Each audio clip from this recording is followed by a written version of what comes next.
Welcome back, everybody. This is Module 6, and it's called Ergonomics Programs. It's a pretty important chapter. There's a lot of good information here. If you ever get in a position where a company has put in or is going to put in an ergonomics program, this is good information to know. So we are going to get started and on elements of an ergonomics program. Now, you'll notice that a lot of these modules, there's other stuff other than what I'm telling you here to do, YouTube mostly, some from Teresa Stack, the author of the book, and some from other places. And I've looked at a lot of these, believe me, to get it down to the good ones, I hope. And there's a reason for that, is because ergonomics is not an exact science. There's no OSHA regulation to say, do this, do this, do this. So I think it's good for you to get a lot of different opinions about some stuff. And that's one of the reasons why we do this. Give you a hand, just hear from somebody else. So anyhow, the objectives here are to learn the elements of a good ergonomics program and apply the principles and guidelines in designing a good ergonomics program. Following this follows the National Institute of Occupational Safety and Health, which we all know and love as NIOSH, and it's their suggested elements of an ergonomics program. And I guess if you're going to write a book, that's probably not a bad idea to follow NIOSH. They seem like they know what they're doing. Okay, recognize and identify problems. This is you see this comes up a lot in safety. And how do you do this? Numero uno, in my opinion, is look at the OSHA logs and workers' comp claims. Although they'll be similar, you will get different information from each one. And sometimes an injury doesn't on a log doesn't look too serious. Then you find out on workers' comp, it's a lot of money. So that might be a factor too. So you want to look at both of these. Comparison to industry averages, benchmarking. Well, this is great if you can do it too. If you're in an organization, a business that has a trade organization, and like the poultry industry has one, and we belong to it, OK Foods, and I went to their safety conferences every year, and usually it was in Georgia because Georgia was #1 chicken producing state, and got to rub elbows with other safety professionals in the poultry industry, and that was really good to do. Worker visits to clinic, how many times, who's going, why are they going? Jobs with repetitive, forceful exertions in awkward postures. Frequent or heavy lifting and vibrating equipment. Okay, that's the trifecta there. Repetitive, forceful, awkward postures. You got jobs with those three, boy, you're probably going to need an ergonomics program, because they're the big three in ergonomics issues: awkward postures, repetitive motions, and forceful exertions. Input from employees, either complaints or requests for assistance. Sometimes if you're successful in your job, because you're out in a plant talking to people, they'll come with you. Hey, this hurts. So I'm doing this, and boy, this is bad. And listen to their complaints, and they'll ask you for assistance. And I always thought, when an employee on the floor called me over and made a suggestion or complained about something, boy, that became #1 in my priorities, because I really wanted them to know that we cared about them, which we did, and listen to them. And if they brought a complaint up, we're going to look into it. Couldn't always do what they wanted us to do, but if not, then you get back to them, you communicate them, either good, bad, or indifferent, you communicate back to them.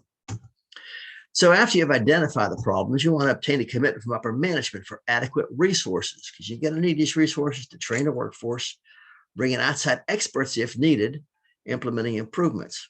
So it's going to take a little bit of company resources, which means money, of course, to do this. Other vital aspects of a successful program are treat ergonomics as furthering the company's goals. This is important, and ergonomics does further the company's goals if it's done right, because it's going to be less lost time accidents, less time injuries, better workforce, a happier workforce, morale is going to be better. There's a lot of good positives come out of this. You should expect full cooperation of the total workforce. And certain designated persons should get lead roles. You can't do this all by yourself, and you need to have some people to help you. And they should have some leads. Maybe each department should have an ergonomic person in there. I don't know how you want to do it in your company, or how it will be done in big companies, or different, of course, for smaller, medium-sized companies. But somebody should have some roles in this too, besides just the safety person. Give ergonomic efforts priority with other cost reduction, productivity, or quality efforts. Shouldn't take a back seat. This should be important. If we're going to do it, we should be important. We should do it right. Set goals to address specific operations and prioritize the riskiest jobs. Let's go back to what we looked at before. We're looking at your logs and stuff like that. Other vital aspects of a successful program are release time or other compensatory arrangements for employees expected to handle assigned tasks for ergonomic efforts.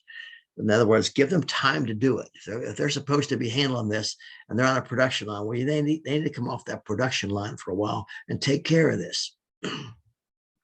Provide information to all involved, including injury data and productivity data. Let everybody on your panel or group, whatever you want to call it, that's involved in this, let them know. Worker involvement benefits. Involving workers enables them to feel ownership in the program. Individuals in various departments should participate. For example, safety personnel and hygiene personnel, healthcare providers. If you have plant nurses or maybe a clinic you use a lot, they could probably help you or be in on it. HR should be involved. Engineering, if you have somebody in engineering. Maintenance is a big part of most companies, and usually maintenance people know what's going on in a plant a lot too. Ergonomists or ergonomic specialists, worker and management representatives. Now, why do you want workers to feel ownership in their program? Because they feel ownership in a program, again, they're going to feel like it's theirs, and then they're going to want it to succeed, and they're going to work towards those goals. If they feel it's just something you're trying to ram down their throat, it's probably not going to work. Committees, joint labor management, work groups. Existing safe committees, a good place to start if you have one. It's important to provide training in ergonomic awareness. They should know the risk factors and stuff like that. Job analyses and control measures, problem solving, overall objectives, recognize risk factors for work-related musculoskeletal disorders and understand methods for controlling them. Identify signs and symptoms of musculoskeletal disorders and be familiar with company health care procedures. Know the process the employer is using to address and control risk factors. Know the procedures for reporting risk factors. The employee should know, okay, what do they do if they see something? If they see somebody work with an awkward posture, for example, or who should they report it to? It's very important and profitable for employees to report injuries as soon as possible. I've said this many times before, and I'll say it again. The sooner you can get the employee taken care of, the sooner they can get better, and the less serious an injury you have to deal with. If they keep it going and something is hurting them at work, it's not going to get better on its own. They need to let you know so you can get them helped. Get them help. Job analysis and control measures. Demonstrate job analysis for identifying risk factors for MSDs. Select ways to implement and evaluate control measures once you've established controls. Problem solving. Identify departments, areas, and jobs with risk factors through records, walkthrough observations, and surveys. Identify tools and techniques for conducting job analyses. Develop skills in team building and problem solving. Now, it's easy to say, it's a little harder to do, but it's a good idea. Recommend ways to control hazards. Surveys are a great way to get input from employees by asking them to rate their level of discomfort from different areas of the body, the type, onset, and duration of symptoms. Let's just say you're a safety person, you have 2,000 employees in your company. Well, you know what? You couldn't go around and talk to every one of them, but you could send a survey to every one of them. They could do it anonymously. It could be a series of check boxes type of thing, so they could fill it out and send it back, and you can look at it and you get an idea of where some problems are. That's a good way to get input for your people. Ergonomic risk factors, awkward postures, twisting or bending while lifting or carrying, particularly wrist deviations, overhead work with arms raised, extended reaching. These are all ergonomic risk factors. They're all part of awkward postures. Forceful exertions includes lifting, pushing, or pulling. Again, forces increase with the following: weight or bulkiness of loads. If a load is hard to hold, that makes it more difficult to carry or handle. And speed of movement, use of awkward postures, presence of vibration, all these increase the forces you need to use. Repetitive motion, frequent and similar motions every few seconds, increase risk when repeated forceful exertions in awkward positions. There you go. There's the trifecta again. Repeated forceful exertions in awkward positions. So you see those three: awkward positions, forceful exertions, and repetition in one, you're going to have an ergonomic issue. Duration of exposure is important too. Amount of time a person is exposed to risk factors. The longer the period of continuous work, the longer the required recovery or rest time. I mean, most people, do stuff around the house. We all do, and you could be doing the worst thing ergonomically. But if you're only going to do this for 20 minutes every month, probably not going to be that big a deal. Contact stresses, physical contact of body areas with hard or sharp objects, desk edges, tool handles even, can inhibit nerve function and blood flow. Vibration is an ergonomic risk factor. Locally exposed to vibrating objects, such as a power tool. Whole body exposure to vibration when standing or sitting in or on vibrating equipment. Other factors are cold temperatures, insufficient pauses or rest breaks for recovery, machine-paced work. This is real common in the poultry industry. That line runs at a certain speed, and you just have to keep up with it. There's just no two ways about it. So unfamiliar or unaccustomed work, something new, that's always an issue. Screening can be performed through observations, interviews with employees and supervisors, and checklists for scoring job features against a list of risk factors. Job analysis steps. We'll talk about job analysis in other courses, but when analyzing a job or task, perform these steps. Complete analysis of the job is obtained, each step of the job. Employees are interviewed. Again, your employees know more about what's going on in that plant than anybody else. Job is divided into discrete tasks, such as picking up something, handling it, putting it down, to be really simple. Each task is then studied to determine specific risk factors. So for instance, you're picking something up. Does it weigh 3 pounds or does it weigh 53 pounds? Big difference there for ergonomic risk factors. And risk factors may be further evaluated. Like this sign, texting while driving kills, and hang where they have it, right where everybody's driving. Makes a lot of sense, doesn't it?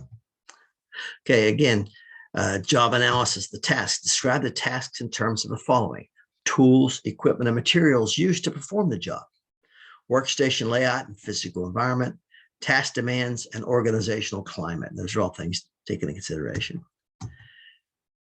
Observe workers performing tasks to furnish time activity analysis. Let's look at them, watch what they're doing. Job task cycle data, how many times they do this, videotape it. Of course, now everybody has a camera in their pocket, so that's easy to do. Still photos of postures, workstation layout, tools, etc. It's a good idea to take pictures. Workstation measurements, work surface heights, reach distances. Every good safety professional has a tape measure either in a pocket or with them most of the time anyhow, right on the floor, or they're working on job analyses, that's for sure. Measure tool handle sizes, weigh tools and parts, measure parts that they're handling.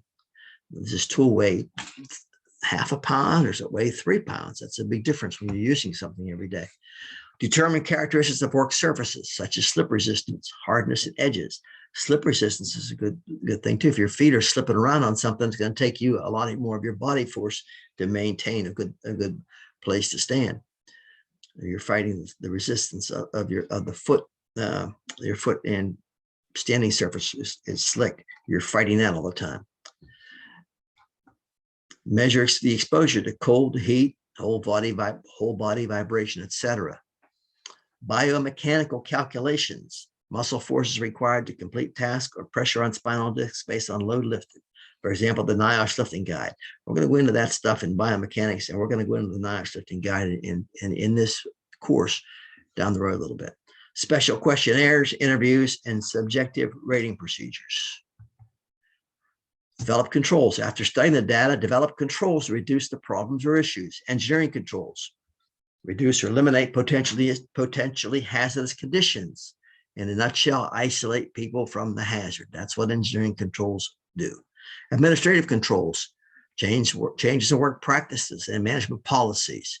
What do administrative controls do? Change the way people work. And personal protective equipment, or commonly called PPE, that's the last line of defense.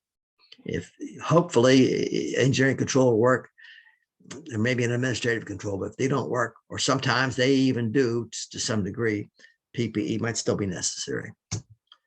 There's your good old hierarchy of controls. You're going to see this before, you're going to see it again. Elimination, physically remove the hazard. Substitution, replace the hazard with something less hazardous. Engineering controls, isolate people from the hazard. Administrative controls, change the way people work.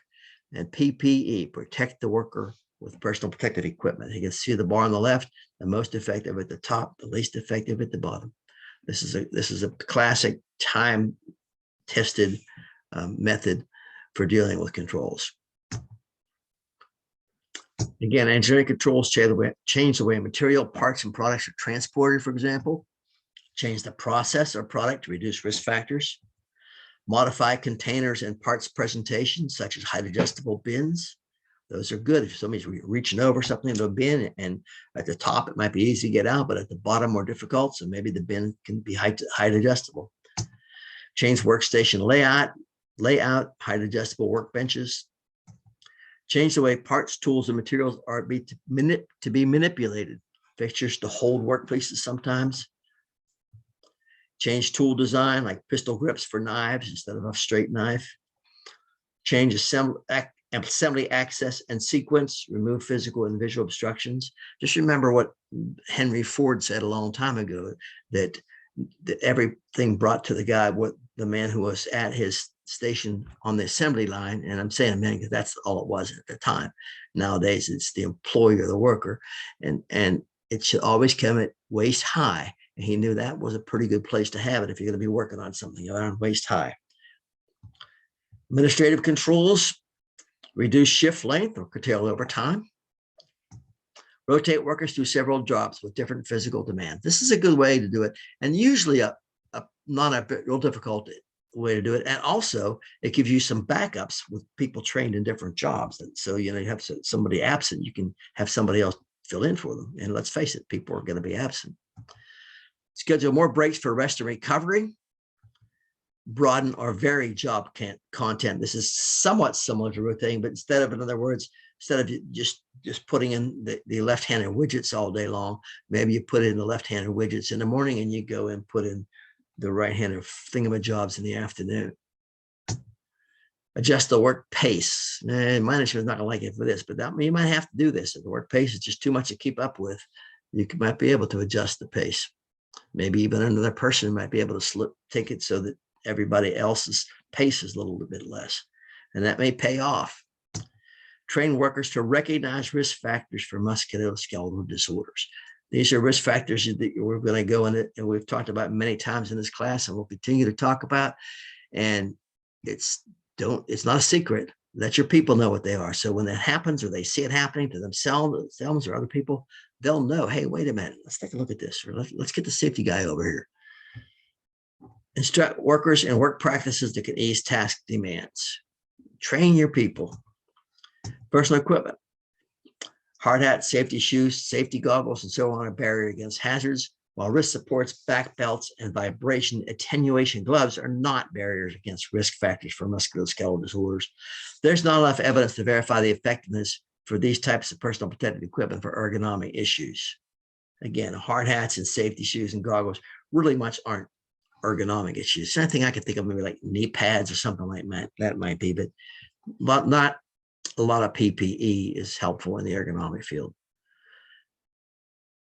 Gathering ideas for implementing controls. Here are some suggestions. Trade associations. Again, these are great. Insurance companies that offer loss control service.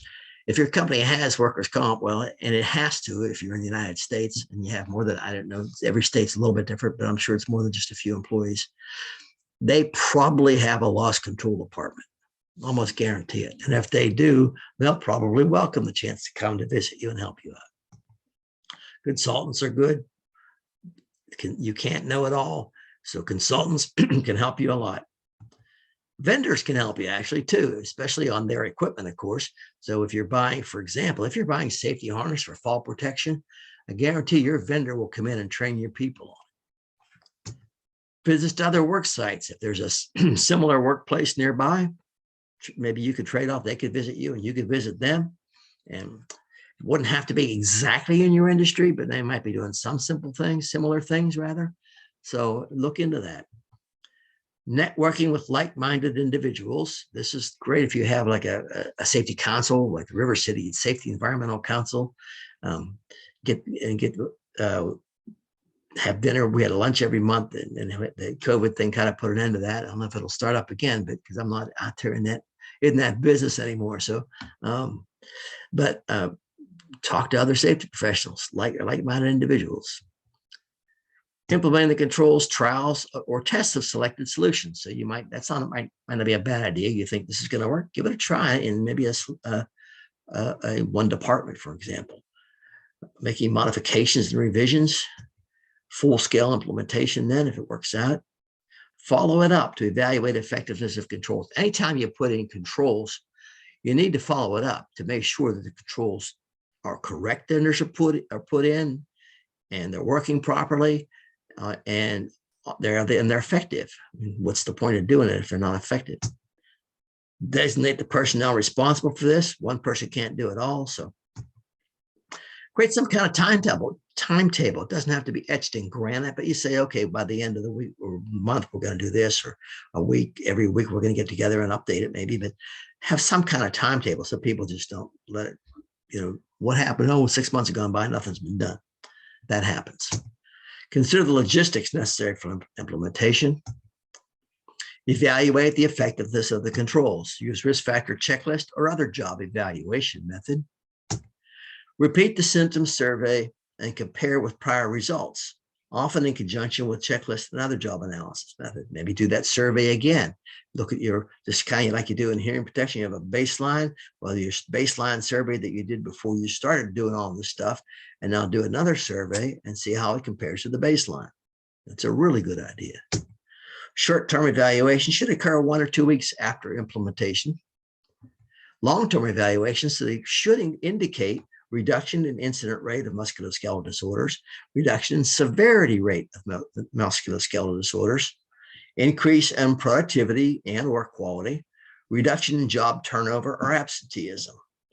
These are long-term effects that should happen if you're putting in a good program.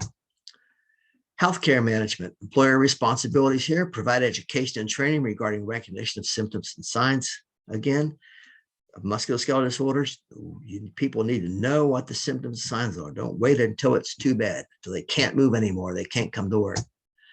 Encourage early reporting of symptoms and prompt evaluation by care providers. Again, I can't stress this enough. The sooner you can get, they report a symptom, the sooner you can do something about it, and the better chance of having a good outcome of it, and the less pain they're going to have too. Give care provider opportunities to become familiar with jobs and tasks. If you have an on-site nurse, that's great. They can go out in the plant and take a look around. But if you have an outside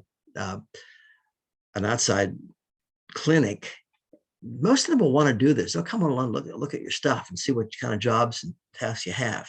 Maybe give you some help there too. Modify jobs tasks to accommodate limitations. Ensure privacy of medical information. Okay, this is important.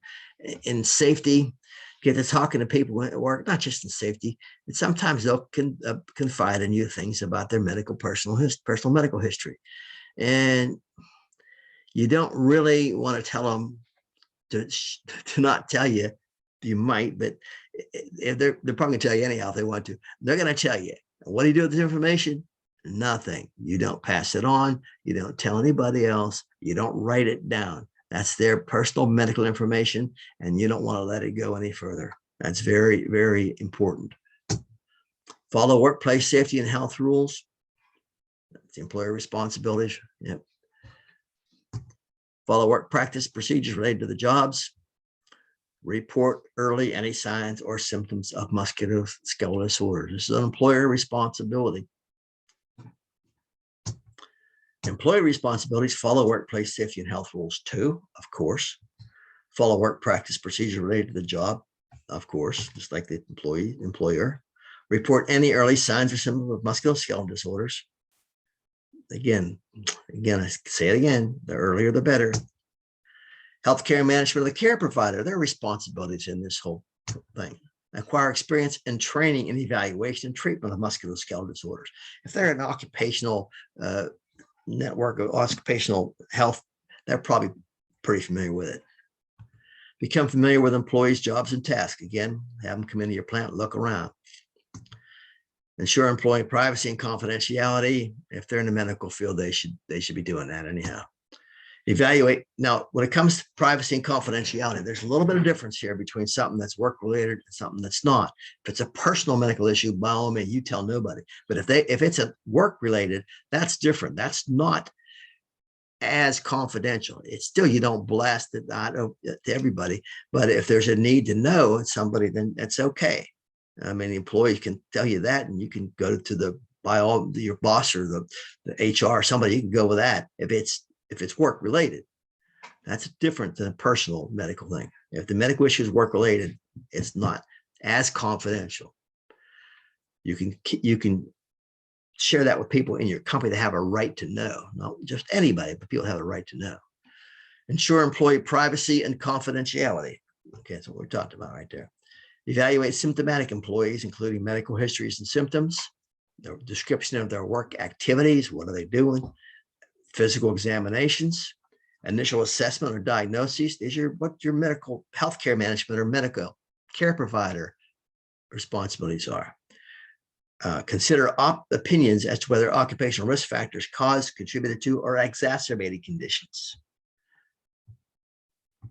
Follow-up examinations to document their improvements, by all means. Your period of walkthrough, do periodic walkthroughs of the plant, which they should be doing. Review job analysis reports, enter job descriptions. Not a bad idea. Let your medical people look at your job descriptions. Review photographs or videotapes of jobs or tasks. The best way to reduce issues and problems before they become serious is early reporting. Employers should encourage early reporting and avoid establishing policies that discourage the reporting of symptoms. When an employee reports symptoms, the employer should provide prompt access to an evaluation by the company healthcare provider. Now, they come and they say, hey, this job made me hurt this way. Get them some help. The healthcare provider should determine the worker's physical capabilities and restrictions and recommend that the employer assign the worker to tasks that are consistent with those restrictions. As I told you before, at OK Foods, when we had a person have some issues, we would put them on 2 weeks of alternate work within their own department. And so it wasn't considered a change in job, because in a department, people could be transferred around different jobs. Get them a different job for a couple of weeks and see if it helped. And it reduced our work-related musculoskeletal disorders by a lot. So about 75% of this time, the time that we did this, it went no further than that. It solved the problem by nipping it in the bud. The employer should assign light duty or temporary job transfer, but not completely remove the worker from work unless recommended by the healthcare provider. Again, this is kind of what we did there, and it worked. Proactive ergonomics. Emphasize ergonomics at the design stage of work process. If you can get in on that, try to, by all means. It's way better. Again, if you can build it, if you can design it into the process, then have to try to get it done later. Design operations that ensure proper selection and use of tools, job methods, workstation layout, and materials. Build a more prevention-oriented approach using knowledge gained from the ongoing ergonomic process. Design strategies should emphasize fitting job demands to the capabilities and limitations of workers. There's nothing wrong with saying, okay, this worker can do this job and this worker can do another job, especially if you have an outside person like an industrial rehabilitation person or someone like that, or your clinic has a test that can tell you whether this person can do the job or not. If you have a job that requires lifting 50 pounds and carrying it 20 feet, not everybody can do that all day long.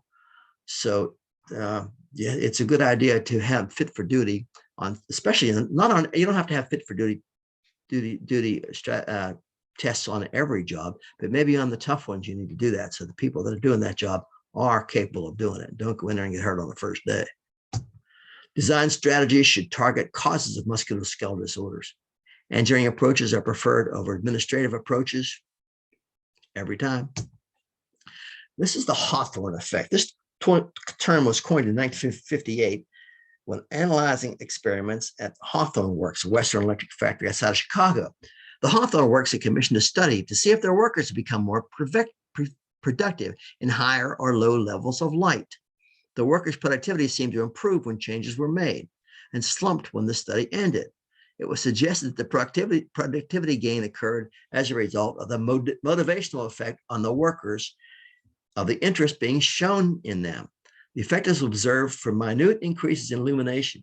In these lighting studies, light intensity was altered to examine its effect on worker productivity.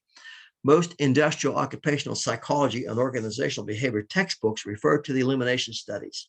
Only occasionally are the rest of the studies mentioned. Although illumination research of workplace lighting formed the basis of the Hawthorne effect, other changes, such as maintaining clean workstations, clearing floors of obstacles, and even relocating workstations, resulted in increased productivity for short periods. Thus, the term is used to identify any type of short-lived increase in productivity. So the Hawthorne effect is a short-lived increase in productivity due to just showing attention to people by let's say, cleaning workstations, clearing floors of obstacles, making the more light, even sometimes less light. And it's good to just know what, if somebody says what the Hawthorne effect is, that's what it is. Ergonomic return on investment, review the costs, both direct and indirect, typically associated with ergonomic injuries and illnesses. Review techniques to quantify return on investment to justify ergonomic interventions. You might have people in your kind department that can help you on this. Ergonomics is more than just the right thing to do. It pays off. Everybody's fighting for a share of the budget, and you'll need to arm yourself with good data and a well-thought-out argument why you deserve your part of the pie. Direct costs are those that are directly measured, of course, and are usually relatively easy to obtain. For injuries or illnesses, most of these costs are in the workers' compensation cost, and that's just the tip of the proverbial iceberg. Indirect costs are way more difficult to provide with the same degree of certainty and accuracy. They include loss of production due to restricted or light duty, mistakes made by new or not highly skilled employees, advertising jobs and hiring costs, training costs, administrative costs. There's a lot of indirect costs. OSHA estimates that the total savings per prevented musculoskeletal disorders is $22,500. This is pretty old data. I've been using it for a while, so it's probably way more than that. But per prevented musculoskeletal disorders. Some studies have shown for every dollar spent on direct costs, an additional $4 expended on indirect costs. So what they're saying here, out of the total cost, if direct cost is $1,000, for instance, maybe for medical, then there's probably $4,000 on indirect costs within that too. Bureau of Labor Statistics in 2011, this is a long time ago too, reported back strains initially was average was $20,618, and other strains $14,600, and a carpal tunnel syndrome $9,300. I'm sure that's doubled, or at least by now. Most companies will have easily obtained cost information on accidents going back at least 5 years. Again, that mostly going to come from workers' comp. Gather specific information to present to upper management to justify an intervention. In other words, this is a case study. A Navy transitional housing facility is 3 stories high with no elevator. Employees must throw 40 to 50-pound sacks of dirty linen over the 43-inch high railing and past the 53-inch ledge, or drag them down the steps. The risk of injury to the 30 employees is high. These are 40, 50-pound sacks of dirty laundry. So there were 14 back injuries in 5 years, costing $15,590 each, for a total of $218,260, or $43,652 per year. A 3-story outdoor lift would cost about $60,500, but the payback, $60,500, the cost of the lift divided by the $43,650, the cost per year, is 1.83 years, or 1 year and 138 days. So their payback for spending this $60,000 was only a little over a year. So I'm sure they went ahead and did it for just an outdoor lift. Well, not an elevator indoors, and it would probably cost way more than that. But just to get these things down from the 3rd floor, probably the 2nd too, as well, without people having to handle them. Well worth it. Another case study, the Puget Sound Naval Facility introduced Ergo Joe Stretch and Flex program. As part of the program, 6,000 posters were displayed throughout the facility, reminding employees to stretch. Awareness training and ergo mentor and ergonomics orientation training were conducted. Employees were required to gather for 10 minutes at the beginning of each shift, but were not required to stretch. They had to get there, but they didn't have to stretch. Participation was 90%. There was a 22% reduction in back injuries. That's great. 22% reduction in back injuries, especially it's really great if you were one of the person who didn't have a back injury because of this program. There's a model safety program at the end of the chapter, but it's pretty generic. So this was an important chapter. An ergonomic program will most likely pay for itself if it is done right. And that is it for this one. And again, you're going to see other throughout the course, not just me yakking at you about the chapter, but other people chiming in from various places, because ergonomics is, it's good to have different points of view about it. That's all for now. Be safe.